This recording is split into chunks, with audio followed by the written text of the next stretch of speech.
이제 조금 쉬셨죠? 우리 이제 본격적으로 이론 들어갑니다. 자, 합리적 행위 이론하고 계획된 행위 이론이 있는데, 요거는 희한하게 대학에 있는 교수님들이 되게 좋아하세요. 그래서 교수님들이 좋아하신다는 걸 문제에 낼 확률도 있겠구나, 예상하시면 되고요. 문제 좀 자주는 아니지만 나오는 편입니다. 그래서 좀 보시면 되는데, 자, 일단 합리적인 행위 이론. 합리적 행위 이론도 지태행, 아까 지식태도 행위, 이랑 거의 똑같다고 보시면 돼. 자, 이게 뭐냐면, 어떤 사람의 행위, 그러니까 우리 그러잖아요. 지나가는데 골목에 사람을 갑자기 죽였어. 근데 왜 사람 죽였어? 라고 하면, 그냥요, 욱해서요. 이렇게 얘기를 하는데, 아니라는 거예요. 모든 사람의 행동은 미리 예측이 가능하다는 거지. 그걸 우리는 합리적 행위 이론이라고 하고, 이 행위 안에는, 뒤에는 의도가 있다는 거예요. 하려고 한다는 의도가 있다는 거예요. 그럼 이 행위의 의도는 뭘로 이루어지는데 두 가지로 이루어지거든요. 하나가 태도.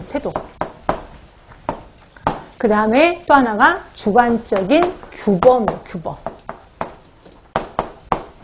자, 아까 지태행 기억하시죠? 행위 있고 태도 있고. 그럼 뭐가 있겠어? 앞에 지식이 있겠구나라고 보시면 돼요. 지식입니다. 그래서 지태행이라고 보는 거고요. 그리고 주관적인 규범 안에도 우리 책에는 신념이라고 되어 있는데 이것도 역시 지식이에요. 그래서 규범에 대한 지식, 신념이에요. 규범에 대한 신념, 그 다음에 이거는 그 행동에 대한 지식이라고 보시면 되고요. 이게 뭔 소리냐면 예를 들면 좀 이해가 편할 거예요. 자, 대부분 우리 청소년들이 담배를 피는 아이가 있고 담배를 안 피는 아이가 있어. 근데 얘를 보면 아, 얘가 나중에 담배 필 아이, 담배 피지 않을 아이, 이게 구분이 된다는 거죠. 그럼 어떻게 해야 되느냐? 담배 피려는 의도가 있고 요 아이들은 담배를 피려는 태도가 있어. 그러니까 담배에 대해서 긍정적인 태도가 있고 부정적인 태도가 있는데 대부분 담배 피는 아이들은 담배 피는 거에 대해서 긍정적인 태도를 갖고 있단 말이야. 그래서 어떤 애들 담배는 몸에 안 좋아요. 이런 아이들은 담배 안 피는 아이. 근데 담배 은근히 괜찮아요. 스트레스도 풀리고 그리고 되게 멋있잖아요. 텔레비 보면은 담배 피는 모습 보면 되게 멋있잖아요. 이렇게 긍정적인 태도를 갖고 있는 아이들은 담배를 필 수밖에 없는 거죠. 그러면 그런 행동에 대한 지식이요. 지식. 그래서 담배를 피면 이런 것들이 좋아라는 지식을 유난히 많이 갖고 있는 아이들이 있어요. 그리고 담배를 피우면 몸이 아주 안 좋아. 이런 것도 안 좋고 저런 것도 안 좋아. 라고 해서 부정적인 지식을 많이 갖고 있는 아이들이 있거든요. 그런 아이들은 담배에 대해서 부정적인 태도를 갖고 있을 거고 담배를 피지 않으려는 의도가 있다는 거죠. 그치?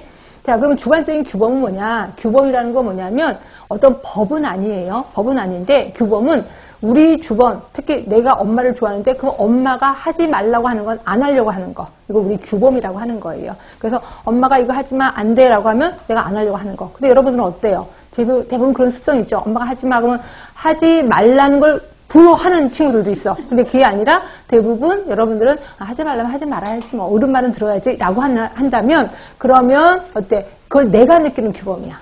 그러니까 주변에서 하지 말라는 걸 내가 느껴. 이걸 주관적인 규범이라고 하는 거고요. 그거에 대한 신념이 있다는 거죠. 그리고 자, 담배 피려는 아이들은 담배 피려고 하는 의도가 있고 이 의도는 두 가지에 의해서 형성이 돼. 담배 흡연에 대한 태도, 그 다음에 주관적인 규범. 근데 예를 들어 이런 거 있죠. 내가 담배에 대해서 긍정적인 태도를 갖고 있어. 근데 우리 엄마도 담배를 피고 있거든.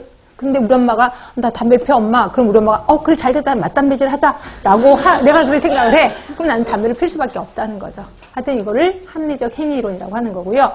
그 다음에 보시면 계획된 행위 이론이 있어. 여기에 숟가락 하나 더 얹은 거예요. 항상 뭐든지 이론은 기본 이론이 있고 거기에 숟가락 하나 더 얹는 이론이 있는데 이게 대표적인 거예요. 자, 계획된 행위 이론 보시면 행동 있죠. 의도 있죠. 그리고 행위에 대한 태도, 그 다음에 주관적인 규범이 있고 숟가락 하나 다 얹었잖아요. 지각된 통제행위야. 그러니까 통제행위가 들어가 있어. 이것도 지각된 통제행위가 있는 거죠. 자, 통제행위는 뭐냐면 통제. 이것도 법적인 거라고 할 수 있겠다. 아까 규범은 법적인 건 아니지만 통제행위는